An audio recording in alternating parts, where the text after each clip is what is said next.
Hello friends, എല്ലാവർക്കും Shruthi's learning സ്ക്വയറിലേക്ക് സ്വാഗതം. അപ്പോൾ ഇന്നത്തെ ക്ലാസ്സിൽ നമ്മൾ പഠിക്കാൻ പോകുന്ന ടോപ്പിക്ക് കേരള മന്ത്രിസഭയാണ്. കേരള മന്ത്രിമാരും അവരുടെ വിവിധ വകുപ്പുകളൊക്കെയാണ് നമ്മൾ ഇന്നത്തെ ക്ലാസ്സിൽ ചെറിയ കോഡ്സൊക്കെ വെച്ചിട്ട് സെറ്റാക്കാൻ പോകുന്നത്. അപ്പോൾ അതിന് മുമ്പ് നമ്മുടെ ഈ കഴിഞ്ഞ എക്സാമിന് ചോദിച്ചിട്ടുണ്ടായിരുന്നൊരു ചോദ്യം ഉണ്ടായി, കേരളത്തിൽ 2021 നിലവിൽ വന്നിട്ടുള്ള നിയമസഭ എത്രാമത്തെയാണെന്ന്. എത്രാമത്തെയാണ്? 15ാമത്തെയാണ് അല്ലേ? 15ാമത്തെ നിയമസഭയാണ്. അതുപോലെ തന്നെ നിയമസഭയിൽ ഏറ്റവും പ്രായം കൂടിയിട്ടുള്ള വ്യക്തി ആരാന്ന് ചോദിക്കുകയാണെങ്കിൽ ആരാണ്? PJ ജോസഫാണ്. ഏറ്റവും പ്രായം കുറഞ്ഞ വ്യക്തി ചോദിക്കുകയാണെങ്കിൽ ആരാ? KM സച്ചിൻ ദേവാണ്. ഓക്കെ. ഇനി 2021 മെയ് 20 ഈ മന്ത്രിസഭ അധികാരമേറ്റത്. എന്നാണ്? 2021 മെയ് 20 മന്ത്രിസഭ അധികാരത്തിൽ വന്നിട്ടുള്ളത്. അതേപോലെ തന്നെ മുഖ്യമന്ത്രിയാവുന്ന 12ാമത്തെ വ്യക്തിയാണ് പിണറായി വിജയൻ. കേരളത്തിലെ 23ാമത്തെ മുഖ്യമന്ത്രിയാണെന്നും കൂടെ ഓർത്ത് വയ്ക്കുക. അപ്പോൾ നമ്പേഴ്സ് തമ്മിൽ മാറിപ്പോകരുത്. ആദ്യം തന്നെ 1ഉം 2ഉം 12 ആലോചിക്കുക, 12ാമത്തെ വ്യക്തി, പിന്നെ 2ഉം 3ഉം ആലോചിക്കുക കേട്ടോ. അപ്പോൾ 23. അതിൻ്റെ ഒരു കണ്ടിന്യൂഷൻ എന്നുള്ള രീതിയിലൊക്കെ ഓർത്താൽ മതി, അപ്പോൾ പിന്നെ തെറ്റിപ്പോയില്ല. ഇനി മുഖ്യമന്ത്രി പിണറായി വിജയൻ കൈകാര്യം ചെയ്യുന്ന വകുപ്പുകൾ നമുക്ക് ജസ്റ്റ് ഒന്ന് നോക്കാം. ആഭ്യന്തരം കൈകാര്യം ചെയ്യും, അതുപോലെ തന്നെ വിജിലൻസ്, IT, പരിസ്ഥിതി, പ്രവാസകാര്യം, ന്യൂനപക്ഷം, ഇതെല്ലാം കൈകാര്യം ചെയ്യുന്നത് പിണറായി വിജയനാണ്. ഇതൊക്കെയാണ് ആഭ്യന്തരം. വിജിലൻസ് എന്ന് പറയുമ്പോൾ പിണറായി വിജയൻ വിജിലൻസ്, IT, പരിസ്ഥിതി, പ്രവാസകാര്യം, അതുപോലെ തന്നെ ന്യൂനപക്ഷം കൈകാര്യം ചെയ്യുന്നത് പിണറായി വിജയനാണ്. അടുത്തത് K രാജൻ, റവന്യൂ ഭവന നിർമ്മാണ വകുപ്പ് മന്ത്രിയാണ് K രാജൻ. അപ്പോൾ ജസ്റ്റ് ഒന്ന് ഓർത്തോളൂ, ഈ രാജൻ എന്ന് പറയുമ്പോൾ നമുക്ക് രാജാവിനെ ആലോചിക്കാം. ഈ രാജാവിൻ്റെ കയ്യിൽ കുറേ റവന്യൂ ഉണ്ട്. ഈ റവന്യൂ ഒക്കെ വെച്ചിട്ട് പ്രജകൾക്ക് ഭവന നിർമ്മാണത്തിനൊക്കെ വേണ്ടി കൊടുത്തു എന്നുള്ള രീതിയിലൊക്കെ ഒന്ന് ഓർത്ത് വെച്ചേക്കാം കേട്ടോ. അപ്പോൾ K രാജൻ എന്തൊക്കെയാണ് കൈകാര്യം ചെയ്യുന്നത്? റവന്യൂ ഭവന നിർമ്മാണ വകുപ്പ് മന്ത്രിയാണ് K രാജൻ. അടുത്തത് റോഷി അഗസ്റ്റിൻ ആണ്. ജലവിഭവ വകുപ്പ് മന്ത്രിയാണ് റോഷി അഗസ്റ്റിൻ.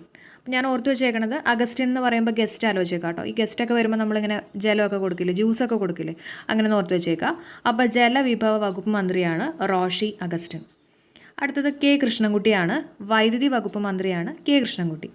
അപ്പോൾ ജസ്റ്റ് കൃഷ്ണനൊന്ന് ആലോചിക്കുക. അപ്പോൾ കൃഷ്ണൻ്റെ നിറം നീല നിറക്കിയല്ലേ. അപ്പോൾ നമുക്കിങ്ങനെ ഷോക്കൊക്കെ അടിച്ചു കഴിഞ്ഞാൽ നമ്മൾ പറയില്ലേ ഇങ്ങനെ നീല കളറായി എന്നുള്ള രീതിയിലൊക്കെ നമുക്കൊന്ന് കണക്ട് ചെയ്യാമല്ലോ. അപ്പോൾ K കൃഷ്ണൻകുട്ടി വൈദ്യുതി വകുപ്പ് മന്ത്രിയാണെന്നുള്ളത് ഓർത്ത് വെച്ചേക്കാം. അടുത്ത് നോക്കാം, AK ശശീന്ദ്രനാണ്. കൈകാര്യം ചെയ്യുന്നത് വനം വന്യജീവി വകുപ്പ് മന്ത്രിയാണ് AK ശശീന്ദ്രൻ. അപ്പോൾ ശശി എന്ന് പറയുമ്പോൾ എന്താ? മൂണല്ലേ. നമുക്ക് ചന്ദ്രനൊക്കെ ആലോചിക്കാം. അപ്പോൾ വലിയൊരു കാടുണ്ടെന്ന് വിചാരിച്ചോ. ഈ കാട്ടിൽ കൂടെ നമ്മൾ പോകുന്ന സമയത്ത് നമുക്ക് ഈ ചന്ദ്രൻ്റെ ലൈറ്റൊക്കെ ഉണ്ടെങ്കിൽ നമുക്ക് വേഗം തന്നെ പോവാം. അങ്ങനെയൊക്കെ ജസ്റ്റ് ഒന്ന് കണക്ട് ചെയ്യുക. അപ്പോൾ വനം അതുപോലെ തന്നെ വന്യജീവി വകുപ്പ് മന്ത്രിയാണ് AK ശശീന്ദ്രൻ. അടുത്തത് അഹമ്മദ് ദേവർകോവിലാണ്. കൈകാര്യം ചെയ്യുന്നത് തുറമുഖം, മ്യൂസിയം, ആർക്കിയോളജി വകുപ്പ് മന്ത്രിയാണ് അഹമ്മദ് ദേവർകോവിൽ. അപ്പോൾ ജസ്റ്റ് ആലോചിച്ചോ, ഈ കോവിൽ എന്ന് പറയുമ്പോണ്ടല്ലോ, ഈ പണ്ടത്തെ കോവിലൊക്കെയല്ലേ ഇപ്പോൾ മ്യൂസിയം ആയിട്ടൊക്കെ അങ്ങനെ മാറ്റുന്നത്. അപ്പോൾ അങ്ങനെ നമുക്ക് മ്യൂസിയം, പിന്നെ ആർക്കിയോളജി ആയിട്ടൊക്കെ ഒന്ന് കണക്ട് ചെയ്യുക. മ്യൂസിയം, ആർക്കിയോളജി, പിന്നെ തുറമുഖം അതിൻ്റെ ഒപ്പം തന്നെ ഓർത്ത് വെച്ചേക്കാം കേട്ടോ. അടുത്ത് നോക്കാം, ആൻ്റണി രാജു ആണ്. കൈകാര്യം ചെയ്യുന്നത് ഗതാഗതമാണ് കേട്ടോ. അപ്പോൾ ഗതാഗത വകുപ്പ് മന്ത്രി ആരാന്ന് ചോദിക്കുകയാണെങ്കിൽ ആൻ്റണി രാജു. ജസ്റ്റ് ആലോചിച്ചു, നമുക്ക് ആൻ്റണി പെരുമ്പാവൂരിനെ ജസ്റ്റ് ഒന്ന് ആലോചിക്കാം അല്ലേ. അപ്പോൾ നമ്മുടെ മോഹൻലാലിൻ്റെ ഗതാഗതം അങ്ങനെയൊക്കെയായിട്ട് ജസ്റ്റ് ഒന്ന് നമുക്ക് കണക്ട് ചെയ്യാമല്ലോ. അപ്പോൾ ഗതാഗത വകുപ്പ് മന്ത്രി ആരാന്ന് ചോദിക്കുകയാണെങ്കിൽ ആൻ്റണി രാജു. അടുത്തത് V അബ്ദുറഹിമാനാണ്. കൈകാര്യം ചെയ്യുന്നത് സ്പോർട്സ്, വഖഫ്, ഹജ്ജ് കാര്യ വകുപ്പ് മന്ത്രിയാണ് അബ്ദുറഹിമാൻ. ഓക്കെ. അപ്പോൾ ജസ്റ്റ് ആലോചിച്ചോ, മാനുണ്ടല്ലോ. അപ്പോൾ മാനും നമുക്കിങ്ങനെ സ്പോർട്സുമായിട്ട് നന്നായിട്ട് ഓടുന്നൊരു മൃഗമല്ലേ മാൻ. അപ്പോൾ അങ്ങനെ നമുക്ക് സ്പോർട്സുമായിട്ടൊക്കെ ഒന്ന് കണക്ട് ചെയ്യാം, ഇമ്പോർട്ടൻ്റ് ആണ്. അതുപോലെ തന്നെ വഖഫ്, ഹജ്ജ് കാര്യം വകുപ്പ് മന്ത്രി ചോദിക്കുകയാണെങ്കിലും അബ്ദുറഹിമാൻ എന്നുള്ളത് ഓർത്ത് വെച്ചേക്കാം. അടുത്തത് GR അനിലാണ്. ഭക്ഷ്യ പൊതുവിതരണ വകുപ്പ് മന്ത്രിയാണ് GR അനിൽ. അപ്പോൾ അനിൽ എന്ന് പറയുമ്പോൾ നമുക്ക് അന്നം എന്നുള്ള രീതിയിൽ ആലോചിക്കാം അല്ലേ. അപ്പോൾ അന്നം, ഭക്ഷണം അങ്ങനെയൊക്കെ ഒന്ന് ഓർത്ത് വയ്ക്കുക. അപ്പോൾ GR അനിലാണ് ഭക്ഷ്യ പൊതുവിതരണ വകുപ്പ് മന്ത്രി. അടുത്തത് KN ബാലഗോപാലാണ് ധനകാര്യ വകുപ്പ് മന്ത്രി. അപ്പോൾ ഞാൻ ഓർത്ത് വെച്ചേക്കണത്, ഒരു ബാലനെ നമ്മൾ പാല് വാങ്ങാൻ വേണ്ടി വിടുകയാണ് കേട്ടോ. അപ്പോൾ കയ്യിൽ കുറച്ച് പൈസ ഒക്കെ കൊടുത്തിട്ടായിരിക്കും നമ്മൾ വിടുക അല്ലേ.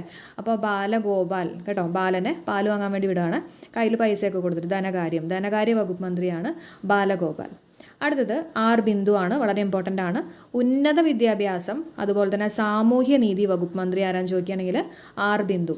കഴിഞ്ഞ എക്സാമിന് ചോദിച്ചിട്ടുള്ളതാണ്, സാമൂഹ്യ നീതി വകുപ്പ് മന്ത്രി ആരാണ്? R ബിന്ദു ആണ്. എങ്ങനെ ആലോചിക്കുക? ജസ്റ്റ് ഒന്ന് ഓർത്തോളൂ, നമ്മൾ ഈ ചെറിയ ക്ലാസ്സിലൊക്കെ മൾട്ടിപ്ലിക്കേഷൻ ഇങ്ങനെ ഇൻറ്റു പോലെയൊക്കെ ഇട്ടിട്ടല്ലേ നമ്മൾ പഠിക്കുക. കുറച്ചും കൂടെ വലുതായി കഴിയുമ്പോൾ എന്ത് മാറും? ഈ ഇൻറ്റു ഒക്കെ മാറിയിട്ടൊരു ഡോട്ട് ആവും അല്ലെ, ഒരു ബിന്ദു ആയിട്ട് മാറും. അതായത് ഹയർ ക്ലാസ്സിലൊക്കെ എത്തിക്കഴിയുമ്പോൾ, ഉന്നത വിദ്യാഭ്യാസത്തിലൊക്കെ എത്തിക്കഴിയുമ്പോൾ അത് ബിന്ദു ആയിട്ട് മാറും. അങ്ങനെയൊന്ന് ഓർത്ത് വയ്ക്കുക. അപ്പോൾ ഡോക്ടർ R ബിന്ദു ആണ് ഉന്നത വിദ്യാഭ്യാസം അതുപോലെ തന്നെ സാമൂഹ്യ നീതി വകുപ്പ്. അപ്പോൾ ഉന്നത വിദ്യാഭ്യാസമൊക്കെ കിട്ടിക്കഴിയുമ്പോൾ നമ്മൾ സമൂഹത്തിന് നീതി കിട്ടുന്ന രീതിയിലൊക്കെ പ്രവർത്തിക്കും. അങ്ങനെയൊക്കെ ജസ്റ്റ് ഒന്ന് ഓർത്ത് വെച്ചേക്കാം കേട്ടോ. അപ്പോൾ R ബിന്ദു കൈകാര്യം ചെയ്യുന്നത് ഉന്നത വിദ്യാഭ്യാസം അതുപോലെ തന്നെ സാമൂഹ്യ നീതി വകുപ്പ് മന്ത്രിയാണ് R ബിന്ദു. അടുത്ത് നോക്കാം ജെ ചിഞ്ചുറാണി. മൃഗസംരക്ഷണം അതുപോലെ തന്നെ ക്ഷീരവികസന വകുപ്പ് മന്ത്രിയാണ് ജെ ചിഞ്ചുറാണി. അപ്പോൾ ജസ്റ്റ് ഈ ചിഞ്ചു എന്നൊക്കെ പറയുമ്പോൾ നമ്മളിങ്ങനെ ഓരോ മൃഗങ്ങൾക്ക് കിട്ടുന്ന പേര് അങ്ങനെയൊക്കെ ജസ്റ്റ് ഒന്ന് കണക്ട് ചെയ്യുക, വെറുതെ കണക്ഷൻ വേണ്ടി പറയുന്നതാണ് കേട്ടോ. അപ്പോൾ ജെ ചിഞ്ചുറാണി മൃഗസംരക്ഷണം അതുപോലെ തന്നെ ക്ഷീരവികസന വകുപ്പ് മന്ത്രി ആരാന്ന് ചോദിക്കുകയാണെങ്കിൽ ജെ ചിഞ്ചുറാണിയാണ്.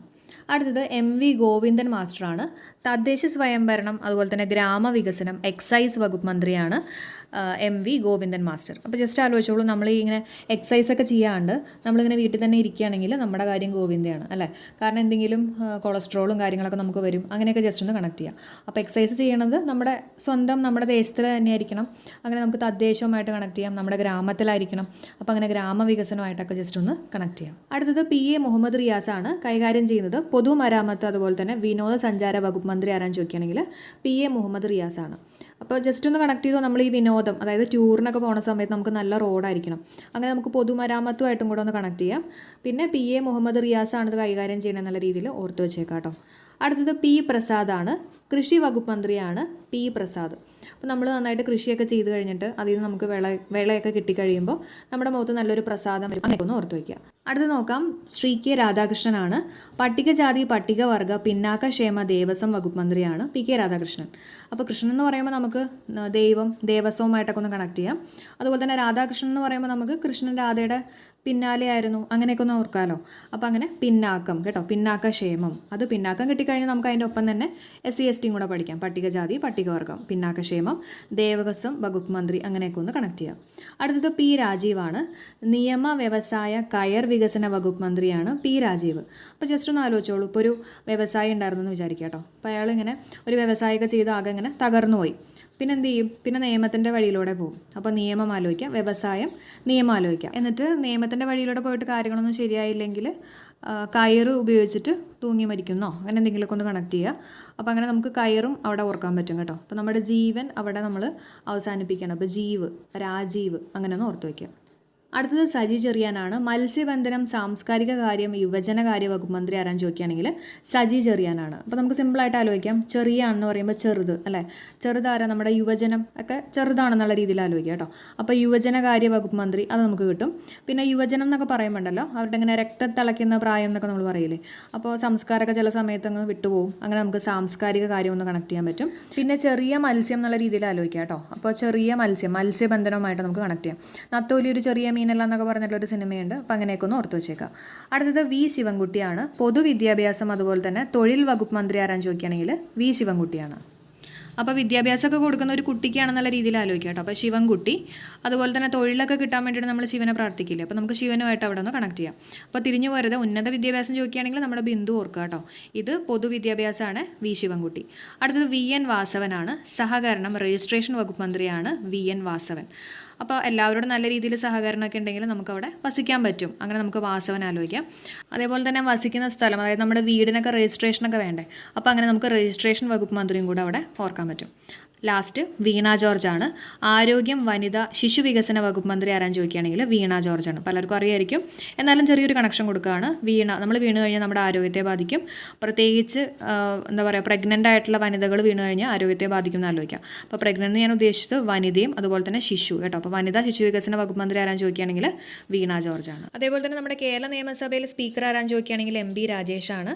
തൃത്താല മണ്ഡലമാണെന്നുള്ളത് ഓർത്ത് വയ്ക്കുക. പിന്നെ പ്രോട്ടം സ്പീക്കർ P വെച്ചിട്ട് തന്നെ PTA റഹീമാണ്. Deputy speaker Chittayam ഗോപകുമാറാണ്.